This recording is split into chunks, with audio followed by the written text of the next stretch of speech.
quadros é o estudo e o debate no cotidiano, de preferência na organização de base. Então essa é uma questão que nós todos temos que compreender e assumir. E nesse sentido, eu penso, companheiros, eu vi 3 vezes o conjunto das aulas gravadas. Minha mulher entrou lá na biblioteca lá de casa, eu estava escutando a voz de Valdo de novo. Ela disse: você está ouvindo isso de novo? Eu disse: é a 3ª vez que eu estou ouvindo aqui. E penso que é um conteúdo muito rico e muito oportuno para a vida do partido agora.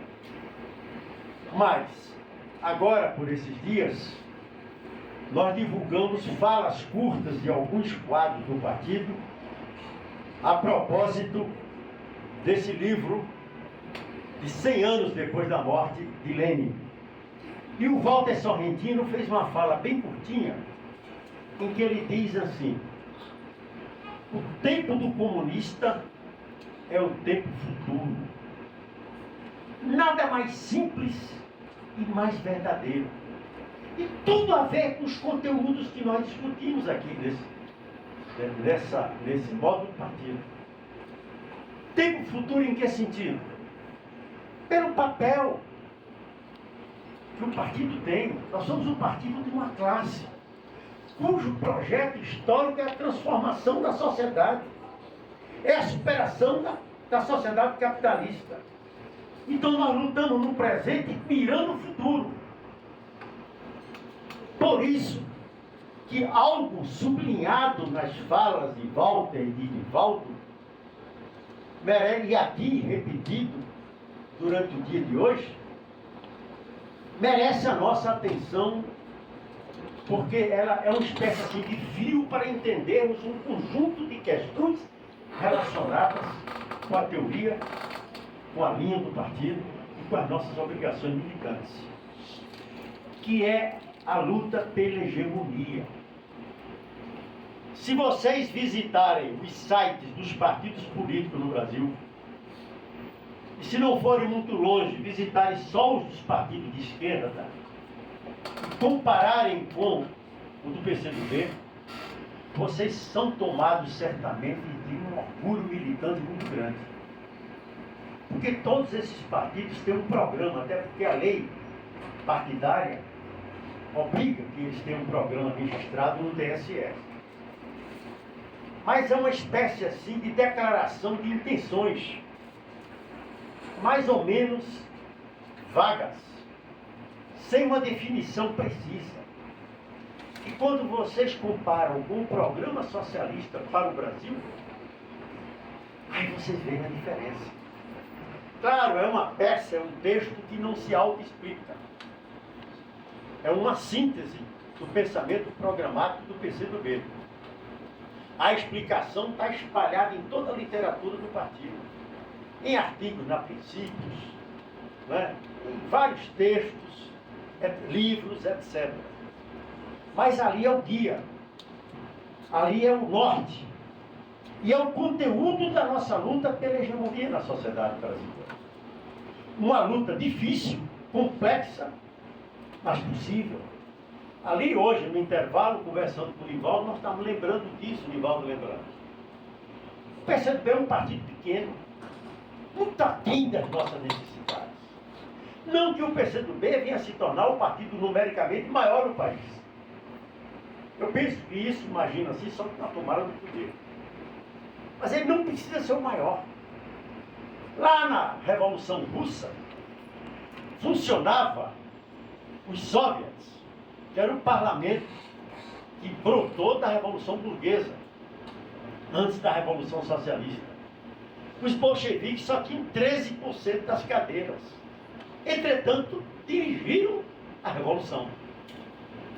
Não é a questão numérica, mas é a capacidade, pelo debate, pela persuasão, pela conquista da classe do povo, pelo convencimento dos aliados de dar um rumo.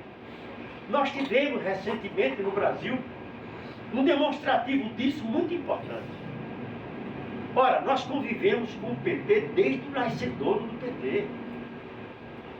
Aquele amálgama de correntes do PT sempre teve um elemento comum, que era a resistência a alianças amplas, incompreensão sobre a necessidade de frentes amplas e diversificadas. E prevaleceu para esse pleito último que nós vencemos, elegendo Lula, a opinião do PCdoB, conquistada depois de muita luta ao longo do tempo. Quem não se lembra de 89?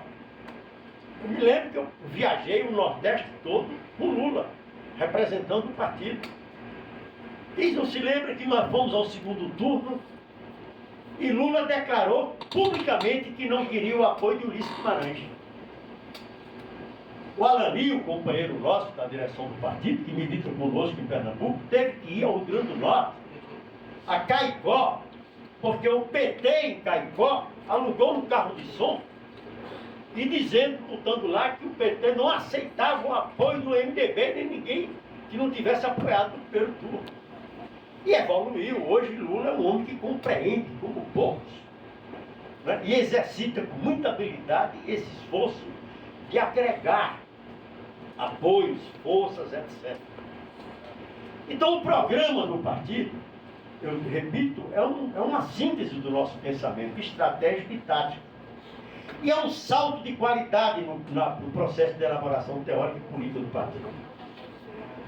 Eu, toda vez que falo do programa, eu me emociono muito. E ontem eu visitei o camarada Renato Rabelo e disse para ele: Renato, há um livro que reúne toda a sua contribuição no momento precioso da vida do partido, que foi um salto de qualidade, quando no 10º Congresso nós aprovamos esse Programa Socialista para o Brasil. Porque são textos que dizem respeito à visão leninista da estratégia e da tática. O que é o programa do PCdoB?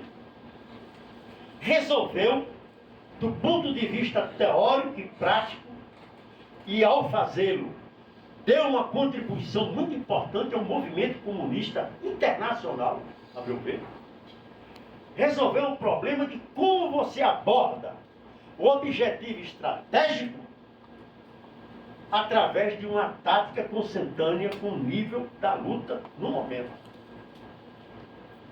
Num manual escrito por Stalin, justamente para curso de formação, que na tradução brasileira é Fundamentos do Leninismo, na parte de estratégia e tática, ele diz com aquela simplicidade própria que era dele, dos textos dele: a tática é a estratégia no horizonte político possível.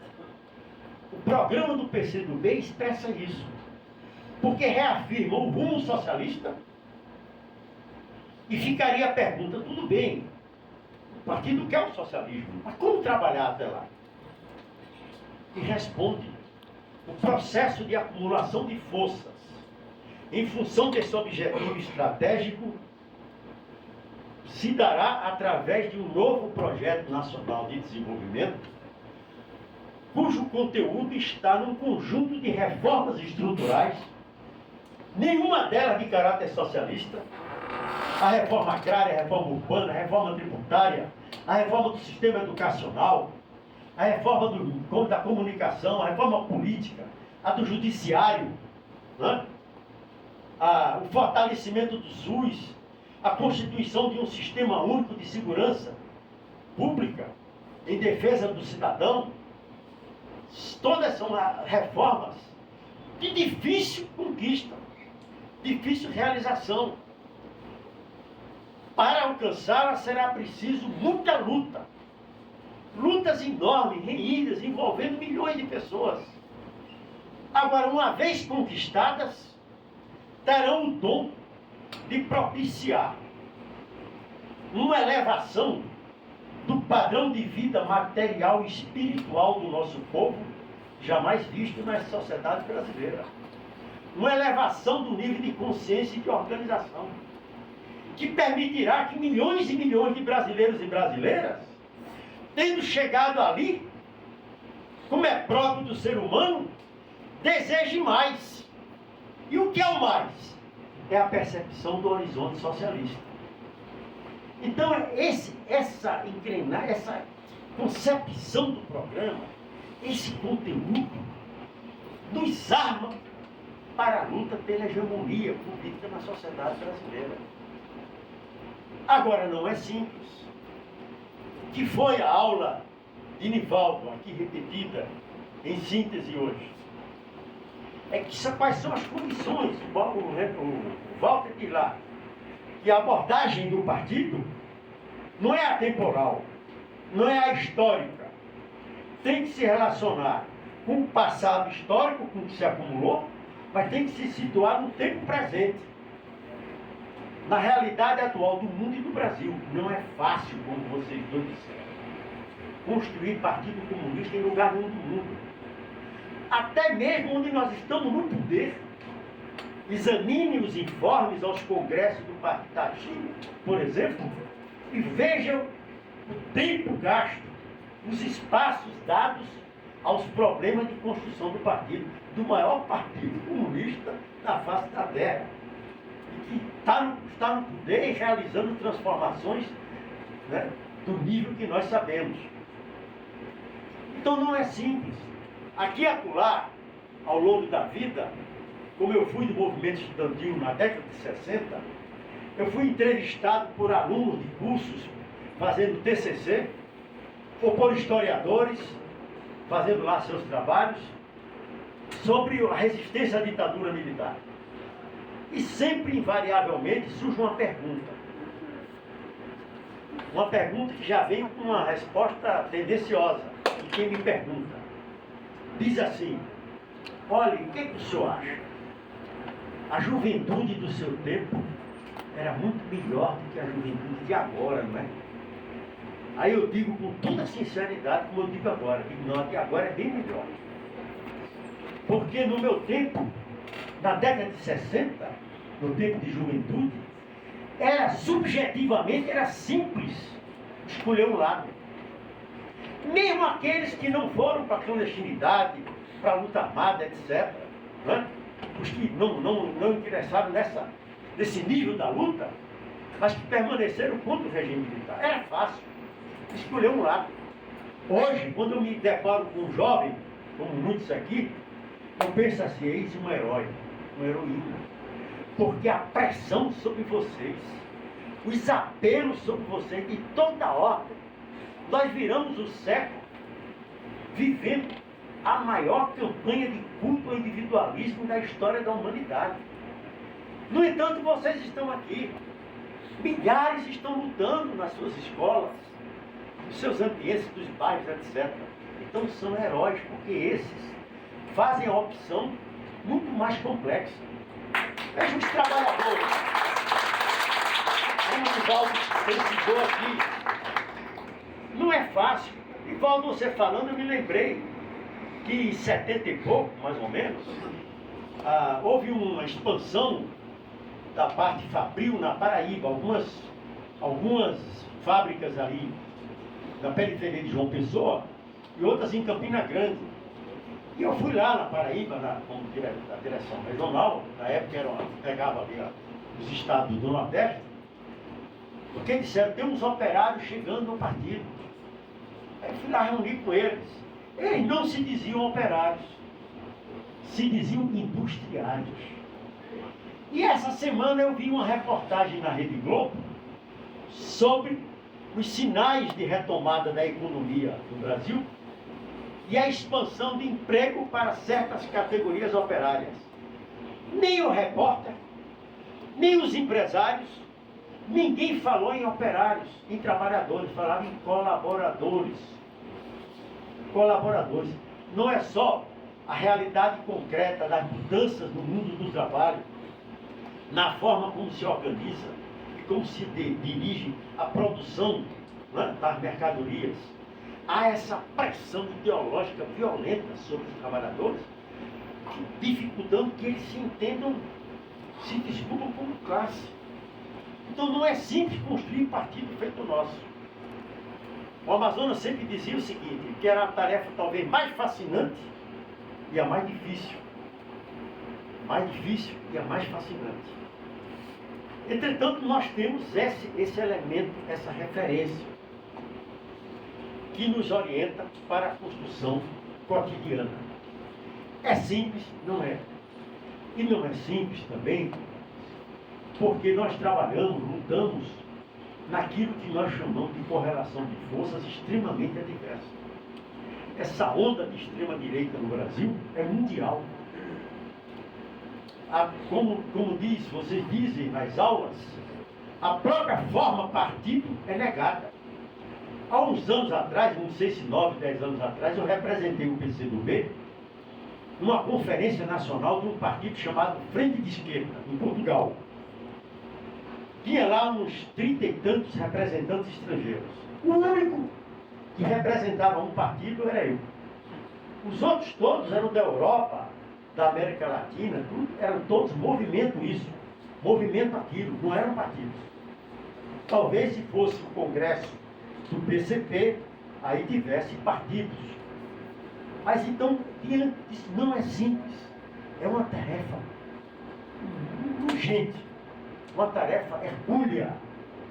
E para que nós possamos cumpri-la, é preciso que nós nos esforcemos por ter unidade tática e capacidade de enraizar no seio do povo.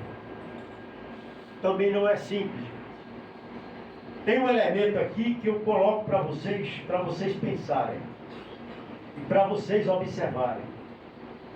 Nós temos hoje um desafio. A tática do partido está corretíssima, colocando como centro da nossa ação contribuir para o êxito do governo Lula, por tudo que esse êxito do governo Lula significa, sobretudo a possibilidade de se gerarem condições no país para que adiante se possa iniciar um novo ciclo de transformações progressistas na sociedade brasileira. Porém, numa correlação de força muito difícil, nós ganhamos apertadinha a eleição presidencial. O governo enfrenta uma dificuldade muito grande no Congresso Nacional e assim por diante. Então, nós somos governo, participamos do governo, contribuímos com a plataforma do governo, a defendemos, mas temos um desafio, do qual nós não podemos escapar. É parte da concepção leninista da tática. O Haroldo Lima dizia, é um dos postulados táticos de Lenin, que é possível identificar.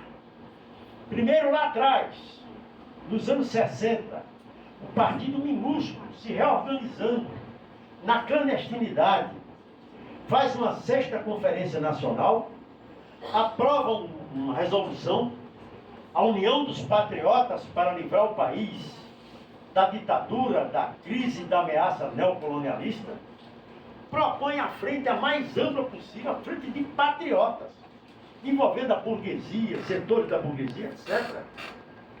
Mas ali também diz, o PCdoB defende a frente a mais ampla possível.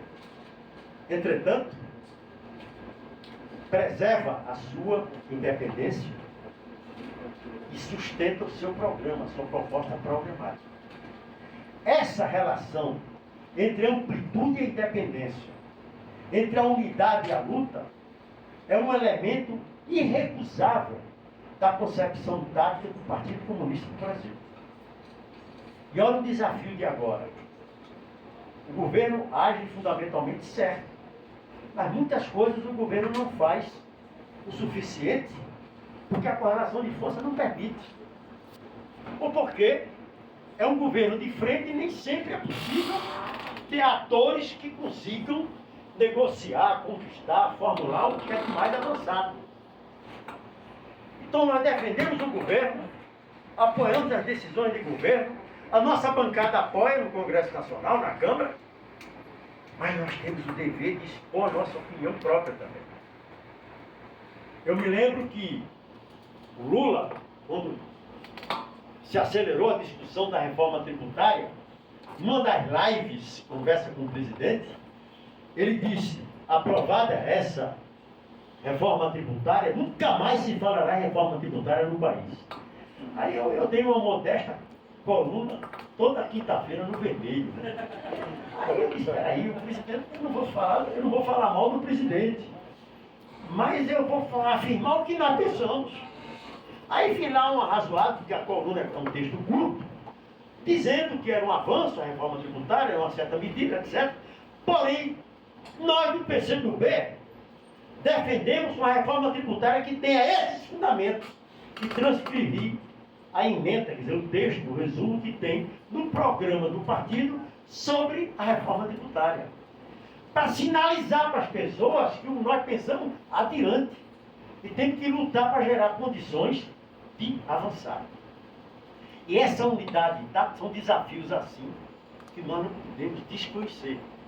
E que se explicitam, surgem no dia a dia também da luta de vocês, onde vocês atuarem. É a unidade de luta, o tempo todo. Então nós temos que exercer, trabalhar com muito cuidado a unidade tática do partido. Isso depende de quê?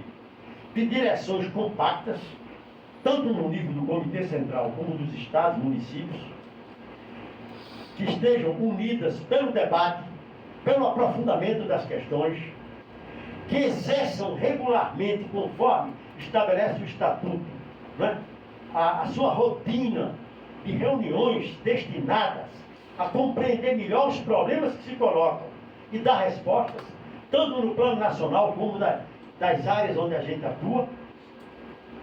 E é preciso também que os membros desses órgãos de direção, repito, a partir do Comitê Central, sejam homens e mulheres ligados à base, para que assim se ligue ao povo e ligue o partido ao povo. Nivaldo foi coordenador de um grupo de trabalho preparatório do 15º Congresso do Partido, sobre o trabalho de massa do partido. E uma das constatações é de que, eu digo hoje ainda, porque nós não mudamos ainda, grosso modo, nós temos 80% dos quadros do partido em tarefas gerais, seja na direção do partido, seja em sindicatos, diretórios estudantis, tarefas gerais. E em torno de 20% ligado à base. Ora, camaradas, esse é um problema que é da esquerda em geral. No Congresso, chamado na Conferência Nacional Eleitoral do PT, o próprio Lula, num dado instante, ele disse: será que nós estamos falando o que o povo quer ouvir? Nós, ele lá do PT. Será que nós estamos tratando dos assuntos que interessam ao povo? Não sabemos. Porque dizia ele que o PT se afastou da base. E é verdade. Nós também, a esquerda em geral. Por isso que no esforço das resoluções recentes do partido, a partir do 15º Congresso, esse elemento que nós chamamos de revigoramento do partido tem a ver com o fortalecimento dos órgãos de direção e das bases. Hoje, eu lembrando agora de Edna Costa. Edna Costa é uma camarada lá de Pernambuco que foi 3 vezes vereadora na capital. Era membro do Comitê Central do PPL e continua membro do Comitê Central do PCdoB. O que é que faz Edna? Ela é da direção estadual. Mas o dia a dia dela se consome aonde? Numa organização de base no Recife. Que eu fui lá na conferência. Aí eu disse, porra, aqui tem um exemplo bom. Porque é uma base grande. E qual é a agenda da base? Tem a luta no bairro, tem a luta para que o deputado Remildo Calheiro destine emenda para melhorar a infraestrutura, tem o carnaval, tem o São João, tem o posto de saúde. Então é uma pauta, é uma agenda de vida do povo. Não é uma coisa dissociada. Eu também lá na minha coluna, eu vou ficar citando a coluna, é um negócio meio pedante, né? Meio chato. Nesse debate do partido, eu escrevi lá: o mundo cabe uma organização de base. Exatamente para mostrar isso, que nós não podemos nos dar o luxo, camaradas, de repetir fórmulas antigas. A base não pode ser uma coisa chata. Tem base que eu já fui, que eu digo que se eu fosse um militante novo, eu só ia de uma vez. veja mais. É porque é o seguinte, reúne a base, aí chama Nivaldo Santana, com a direção, para abrir a reunião. Aí Nivaldo fala 1h30. Aí fala do mundo, do Brasil, diz tudo. Aí quando já tem gente sonhando, querendo dormir, aí o coordenador da reunião diz, agora tem 3 minutos para cada um opinar. Porra, se eu fosse um negócio desse, eu não vou mais nada. O cara trabalha a semana toda, eu estudo um negócio desse. Eu disse lá numa conferência, lá no município paulista, tinha muita massa na conferência. Aí eu tirei esse negócio do bolso e disse, ó gente, o partido é legal. Nós temos isso hoje. Por que não experimentar? É uma sugestão, acho que cada um. Pode sugestar, por exemplo, para organizar uma reunião da base assim. Primeiro escolhe só um assunto. E não 5, 6, que não vão para a Câmara debater. Segundo, começa o debate pelo grupo do WhatsApp. E é proibido botar besteira. Só se fala até o dia da reunião, no assunto da reunião. E o coordenador da base vai fazendo a síntese. E na reunião, não basta 1 hora só. Porque é só para concluir o debate. Isso é reunião. Isso é reunião. É no fim de semana, o partido não é legal? Chama os parentes, a mulher, o marido, o filho, os vizinhos, os amigos, para assistir a reunião. Não tem nenhum segredo. E se é no fim de semana, termina a reunião e emenda com uma roda de samba. Aí o militante volta.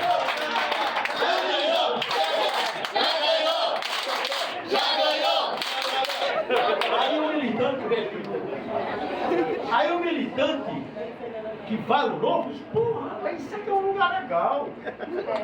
Fui sair bem informado, teve um bom debate, ainda tomei uma cervejinha, aliviei. Cada um do seu jeito, mas nós temos que inventar, reinventar a organização de base. E se nós não fizermos isso, nós vamos continuar repetindo os desempenhos eleitorais muito aquém do necessário e do possível. Porque diz lá, no informe ao Encontro Nacional de Organização, o camarada Walter Sorrentino, não há atalho para superar a fraqueza eleitoral do PCB. Não há atalho. É sermos o que nós somos. O programa que nós temos, a orientação política, tática que nós temos. Agora, precisamos melhorar o nosso desempenho. Precisamos saber fazer isso. Saber travar a luta no concreto. E inventar soluções novas, formas novas. Eu não sou a favor de mudar o símbolo do partido. Bem. O problema é mudar o símbolo. E junto com a cruz e a suástica, e mais 2 outros, são os símbolos mais conhecidos no mundo inteiro. Existe alguém mais leve do que Luciana Santos? Você. É comunista. O que é isso? Você. Ela é comunista. Né? E em qualquer lugar. Numa das eleições dela, a direita lá botou outdoor, show comunista. Aí ela fez um périplo pelas igrejas católicas e evangélicas, já com apoio dos padres de todo mundo, e vai lá e ela é leve pela política e pelo modo de fazer a política, não é escondendo do partido, que nós vamos ser aceitáveis, é pela política, é pela nossa ação política que nós conquistaremos a classe, o povo, os trabalhadores, a sociedade brasileira. Agora, é uma luta de longo curso. Nós corremos algum risco no momento. Digo aqui para vocês, com muita sinceridade. Nunca, não estou desanimado, nunca desanimei, mesmo nos momentos mais difíceis, mesmo nos momentos mais difíceis, mas eu acho que nós corremos algum risco. Um risco, me permita aqui, vocês que são do Comitê Central, se eu cometer um deslize, depois me critique, não critique na frente da turma não, porque fica feio. Tem VAR, viu? Um risco é comprometer.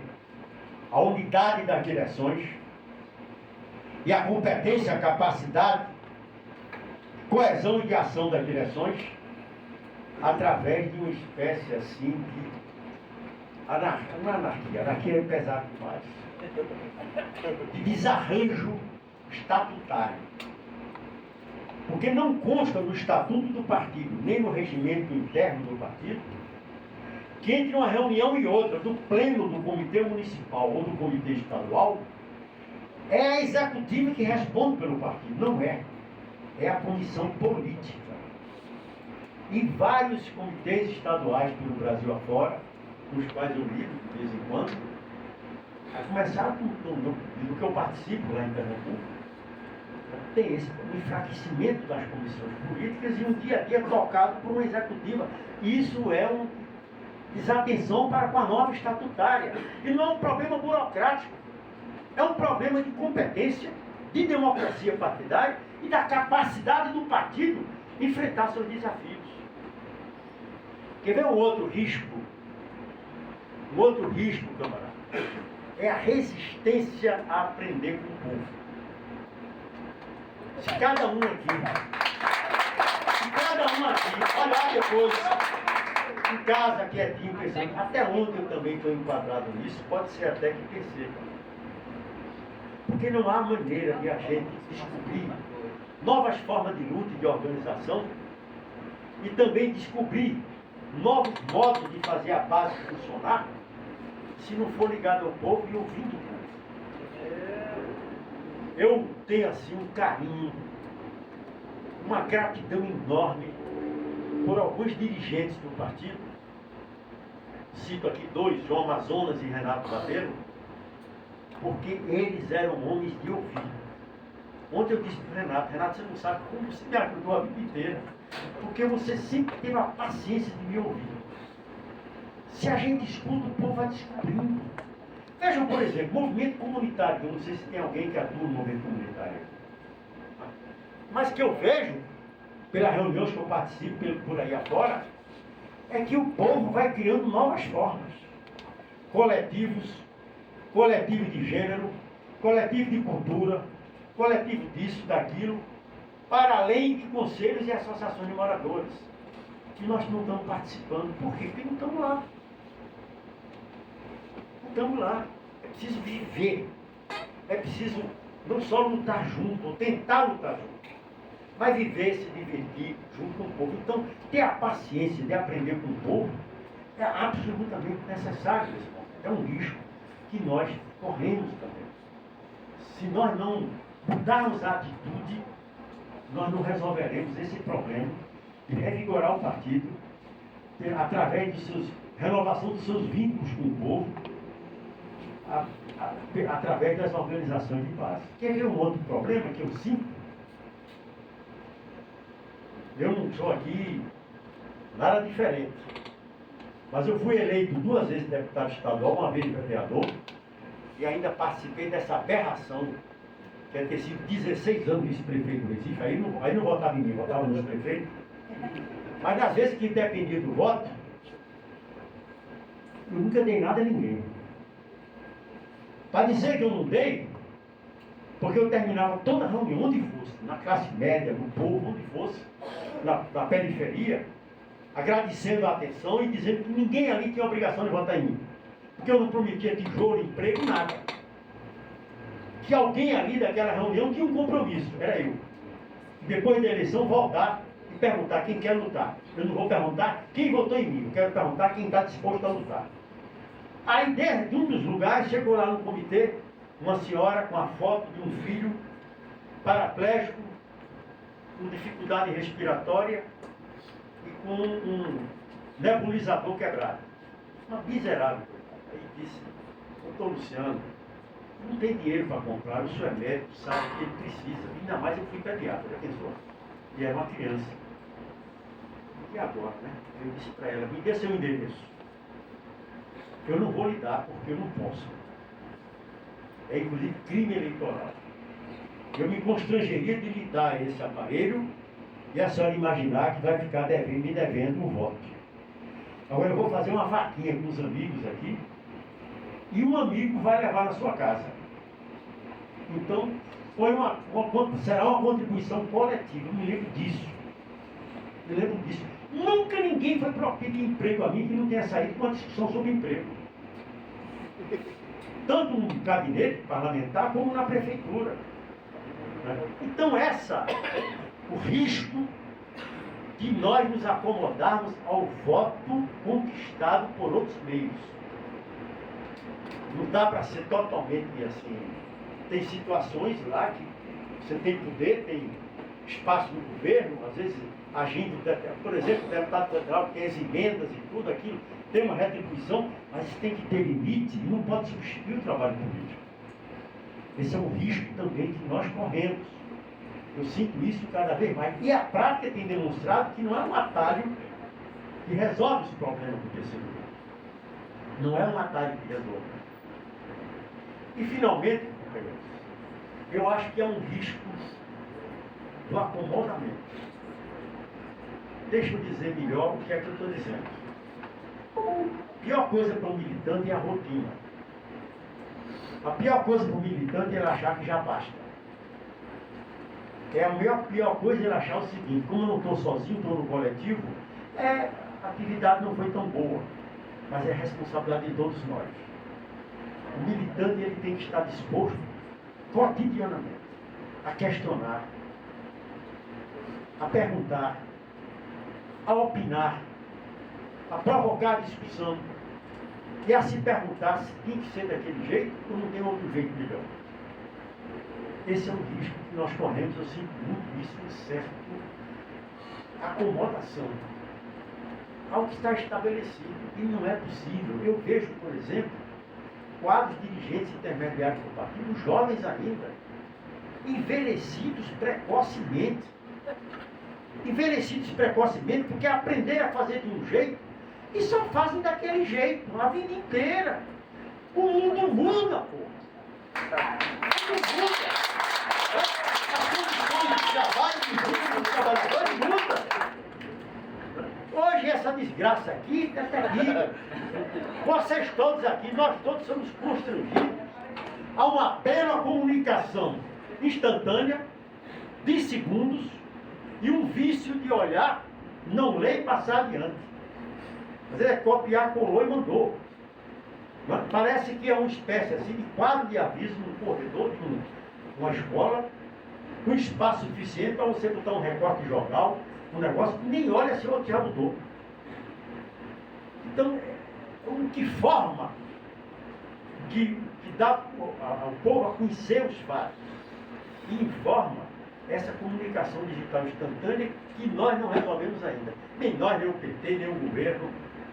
É nessas circunstâncias que nós trabalhamos e, inclusive, nos esforçamos para ter um partido com o perfil que nós somos, com a estrutura que nós somos, com essa tarefa histórica e estratégica que é de introduzir no movimento concreto a luta pelo socialismo. Eu só vou dizer uma última coisa aqui, com a permissão aqui do meu chefe, que é o seguinte, camaradas. Essa renovação das nossas relações com os trabalhadores, com a juventude, com o povo em geral, ela precisa estar atenta a um dos ensinamentos mais importantes de Lênin. Na obra de Lênin, a quem diga que são mais de 50 livros, né, há coisas fantásticas. O que fazer? Lênin discute dois desvios no trabalho político junto ao povo: o economicismo e o doutrinarismo. Eu faço essa referência pedindo para depois vocês pensarem se aqui e acolá vocês não cometem esses desvios. O economicismo. Às vezes eu vou olhar uma assembleia, oradores extraordinários do partido, ou da UJS, né? Bons oradores, empolgam a massa, mas tratam exclusivamente da pauta de reivindicações. Qual é a relação que isso tem com o poder do país? Não faz. Então isso é a luta econômica, que o Lenin chega a dizer que isso não é luta de classes. pode existir 1 milhão de greves. A greve econômica em si, por si mesma, não é luta de classes. Só é luta de classes se introduzir a luta pelo poder político. Se, através da ação dos comunistas, os operários que estão fazendo a greve contra aquele patrão se convencerem que aquele inimigo, digamos assim, de classe, ele é inimigo não só daquele patrão dele, mas dos patrões do Brasil inteiro, que exploram os trabalhadores do Brasil inteiro. Outro desvio doutrinarismo, muito próprio dos trotskistas, né? E dos seus assemelhados. É só fazer o discurso estratégico. Ela pega o microfone e diz, nem entra na pauta. Já vai dizendo que a solução é o socialismo e tudo. Eu convivi 24 anos com Miguel Arraes, que não era um comunista, mas era um grande aliado nosso.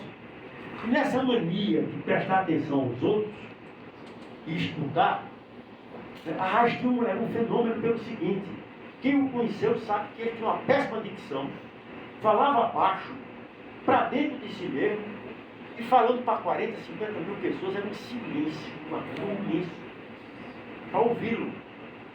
E às vezes, sem altear a voz, a massa explodia de entusiasmo.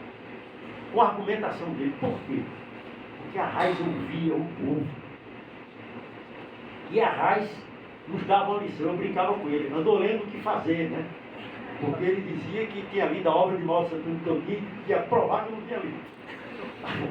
Aí ele andou lendo o que fazer. Por quê? Pelo seguinte, por exemplo, inauguração de uma obra do governo do Estado que dava luz elétrica e água numa comunidade rural.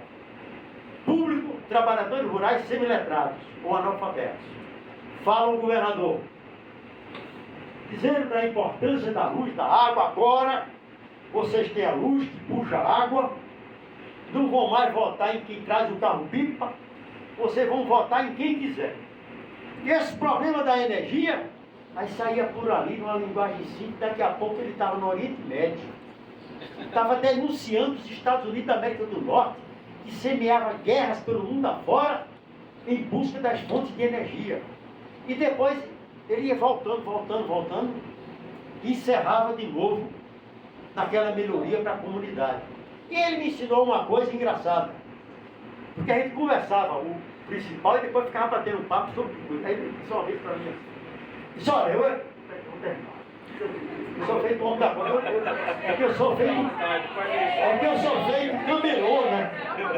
Camelô, eu gosto muito de ver o camelô. O camelô fala que são diabo, mas convence a gente termina comprando. Ele disse, ó, eu era deputado estadual, aí passei um fim de semana visitando sem gente de Câmara. Eu e um amigo meu francês.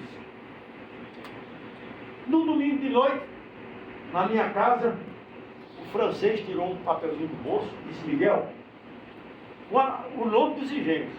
Aqui você foi bom, aqui você não foi muito bom, aqui eu acho que o povo não entendeu. Aí a Raia disse que está muito aí. Como é que você sabe? Eu falei em português o tempo todo, você não fala uma palavra de português, só fala francês. Aí ele fazia uma pausa assim, aí o francês me disse, pela fisionomia do povo.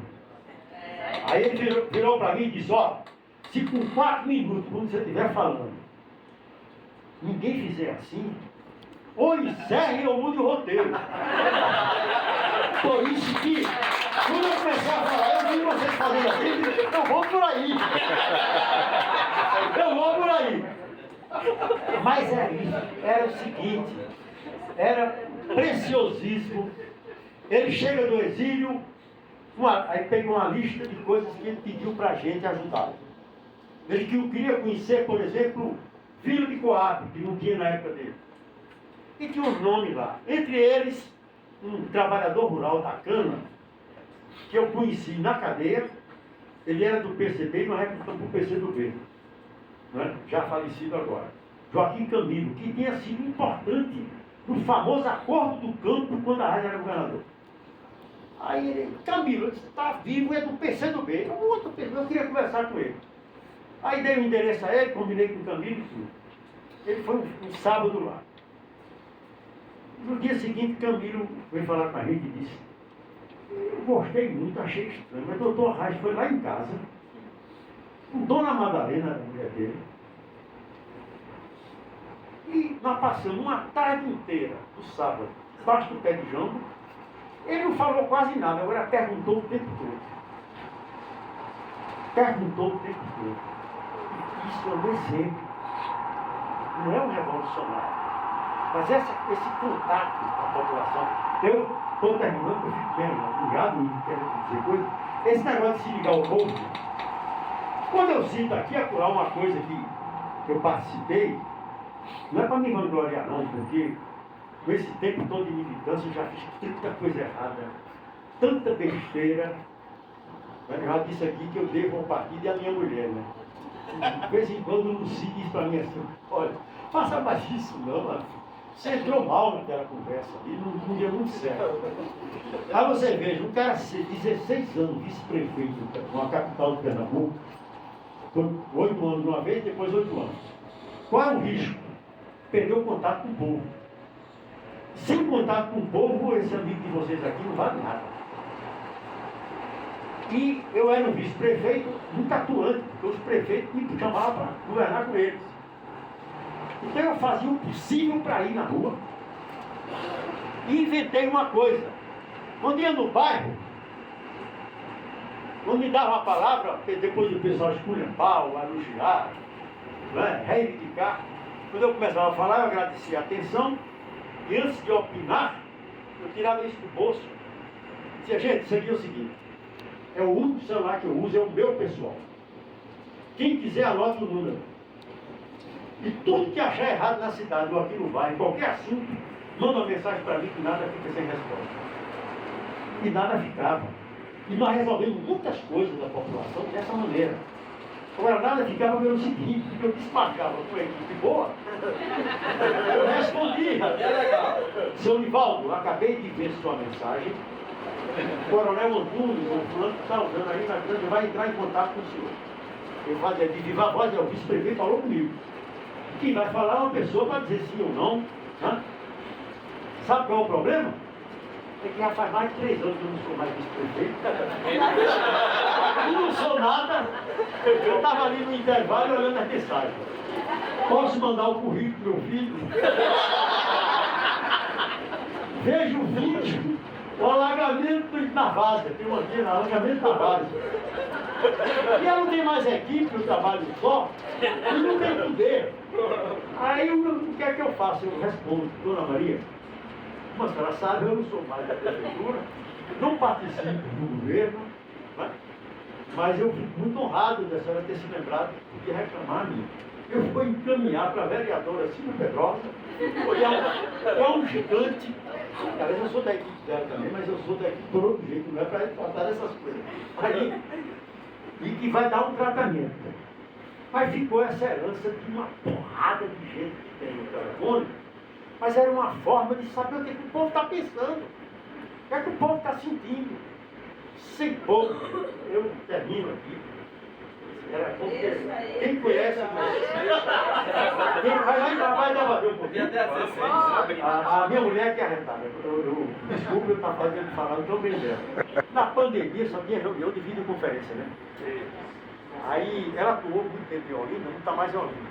Está na Fundação Maurício da Voz. Né? Aí o pessoal dizia, Luci, vai ter uma reunião no alto da bondade. Você que conhece o pessoal e tudo, convoca para a reunião. Sabe como é a convocação dela? O pessoal fazia um card, né? Porque às vezes o card é ilegível, né?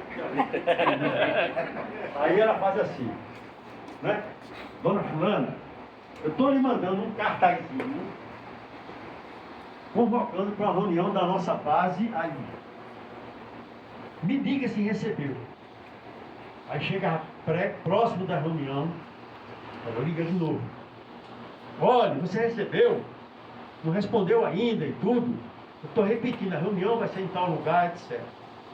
E ela assistia a reunião pela videoconferência. E subia pelas paredes. Porque era um modelo de reunião esse que eu disse, que o cara fala 1h30, como eu estou falando aqui para vocês, né? E depois quer 3 minutos de opinião. Assim mesmo, termina a reunião. Aí ela com a lista todinha de quem participou, porque ela olhava no computador e ia anotando. Aí depois, dona fulana, o que é que achou da reunião? Tem alguma dúvida? Porque ela é obcecada por esse trabalho. Ela é filha de operário, trabalha desde os 15 anos de idade, era comerciária, de uma família muito pobre, né? Muita dificuldade. Né? E sempre foi o povo. Ela vendia cocada na porta de fábrica quando tinha 10 anos de idade, a idade da minha neta.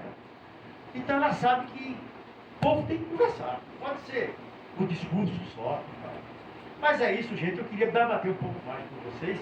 Eu simplifiquei um pouco as coisas porque de manhã aqui a turma deu um choque bom. Eu queria só levantar essas coisas assim para provocar vocês, se vocês ainda tiverem saco de debater um pouquinho mais.